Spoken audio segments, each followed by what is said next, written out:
अस्सलाम वालेकुम व्यूवर्स, आज मैं आप लोगों के लिए बहुत ही मज़ेदार से बीफ कटलेट्स की रेसिपी लेकर आई हूँ। और ये कटलेट्स जो हैं आप लोग इस ईद पे ज़रूर बनाइएगा। बहुत आइडियल रेसिपी है, बहुत झटपट से तैयार हो जाते हैं, कोई ज़्यादा टाइम नहीं लगता है इसको बनाने में। तो इस वीडियो को लास्ट तक ज़रूर देखिएगा। अगर आप मेरे चैनल पर नए हैं तो मेरे चैनल को सब्सक्राइब करें और साथ ही साथ बेल आइकन को क्लिक करना ना भूलें। इससे मेरे आने वाली हर वीडियो की नोटिफिकेशन आपको सबसे पहले मिलेगी। मेरी वीडियोस अच्छी लगे तो उसको लाइक करें और इसको शेयर भी ज़रूर करें। तो चलिए आइए रेसिपी स्टार्ट करते हैं। इसके लिए मैंने लिया है चॉपर, और चॉपर के अंदर हम ऐड करेंगे बीफ। तो इधर मैंने बीफ लिया है 250 ग्राम के बराबर, और इसकी बोटियाँ हैंगी है, तो ये हम इसके अंदर ऐड कर देंगे। थोड़ा सा चिकना भी है, इसमें गोश्त मिक्स है थोड़ा सा। और इसके अंदर ऐड करेंगे प्याज। तो एक प्याज ले ली थी मैंने, बड़े साइज़ की प्याज है। अगर आप कप में मेजर करेंगे तो आधा कप के बराबर प्याज ऐड कर दिए इसके अंदर। हरी मिर्चें ले लेंगे 3 से 4 अदद, अपनी मर्ज़ी के मुताबिक ऐड कर सकते हैं। और इसके अंदर हम ऐड करेंगे हरा धनिया तकरीबन आधा कप के बराबर। फिर इसमें हम ऐड करेंगे नमक 1 टीस्पून के बराबर। रेड चिली पाउडर है इसके अंदर 1 टीस्पून।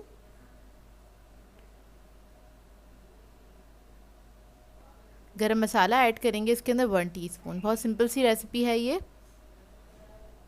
और लास्ट में हम इसके अंदर ऐड करेंगे ब्रेड की। मैंने 2 स्लाइसेस ले ली थे, मीडियम साइज़ की ब्रेड है ये। इसको तोड़ के इसके अंदर हम ऐड कर देंगे। और फिर बस इसको हमने पीस लेना है अच्छी तरीके से, बिल्कुल बारीक पीसना है आपको। इसके अंदर पेस्ट सा बन जाए इतना इसको पीस लीजिएगा। तो ये देखिए इसको मैंने पीस लिया है, और मैं आपको दिखाती हूँ किस तरह से इसको पीसा है, मतलब कितना बारीक हो गया है ये देखिए बिल्कुल पेस्ट सा हो गया है। ये सारी चीज़ें यकजान हो गई हैं। तो बस इसको मैं अब एक बाउल में निकाल लूँगी सारे मिक्सचर को। तो ये देखिए बस ये रेडी है। अब इसके हमने कटलेट्स बना लेने हैं। शेप आपके ऊपर डिपेंड करता है, मैं इसको थोड़ा सिलेंडर शेप में बनाऊंगी, छोटे छोटे से इस तरह से कटलेट्स का शेप दे लूँगी। अब आपकी मर्ज़ी, आप इसको राउंड बाउल शेप में बनाएं या फिर कबाब जिस तरह हम बनाते हैं शामी कबाब, उस शेप में बनाएं।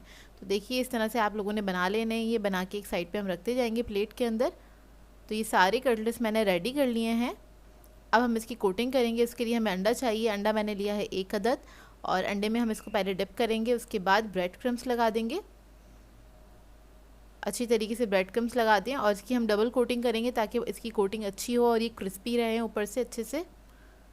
तो देखिए एक और बार हम इसको डिप करेंगे अंडे के अंदर, और दोबारा से हमने इसको कोट कर देना है ब्रेड क्रम्स से। तो इस तरह से मैं सारे जो कटलेट्स हैं उनको क्रम्स लगा के रख दूँगी। अच्छा, ये जो कटलेट्स हैं इनको आप फ्रीज़ भी कर सकते हैं। कोटिंग करें इसकी अच्छी तरीके से, और ब्रेड क्रम्स लगा के आप इसको फ्रीज़ कर दें। जब आपके मेहमान आएँ आप बस निकालें, इसको फ्राई करें और इन्जॉय करें। तो ये देखिए इस तरह से मैं सारे रेडी करके रख लूँगी। सारे कटलेट्स मैंने रेडी कर लिए हैं। अब इसको हमने फ्राई करना है ऑयल के अंदर। तो मैं इधर शैलो फ्राई कर रही हूँ, आप लोग चाहें तो इसको डीप फ्राई भी कर सकते हैं। और इसको लो मीडियम फ्लेम पे हम फ्राई करेंगे, ज़्यादा हाई फ्लेम पे फ्राई नहीं करिएगा, क्योंकि कीमा जो है हमारा कच्चा है, उसे भी पकाना है अंदर से अच्छे से। तो ये हल्की आँच पे ही फ्राई होंगे। बस इसको गोल्डन ब्राउन होने तक हमने फ्राई करना है। जब एक तरफ से अच्छे से कलर आ जाएगा तो इसको टर्न कर देंगे, दूसरी तरफ से पकाएंगे। देखिए तकरीबन इसको 6 से 7 मिनट लगे हैं फ्राई होने में। फ्राई हो गए, इसको हम निकाल लेंगे। निकाल के आप किसी भी चटनी, रायते या सॉस के साथ सर्व कर सकते हैं।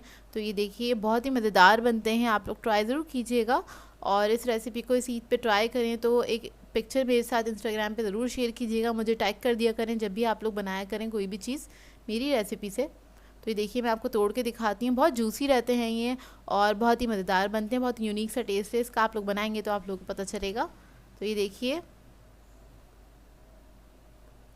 व्यूअर्स, अगर आप लोगों को मेरी रेसिपीज़ अच्छी लगती हैं तो मेरे चैनल को सब्सक्राइब करें, लाइक करें, कमेंट ज़रूर किया करें, शेयर भी ज़रूर किया करें अपने फ्रेंड्स के साथ, फैमिली के साथ। तो मुझे अपनी दुआओं में याद रखिएगा। अल्लाह हाफ़िज़।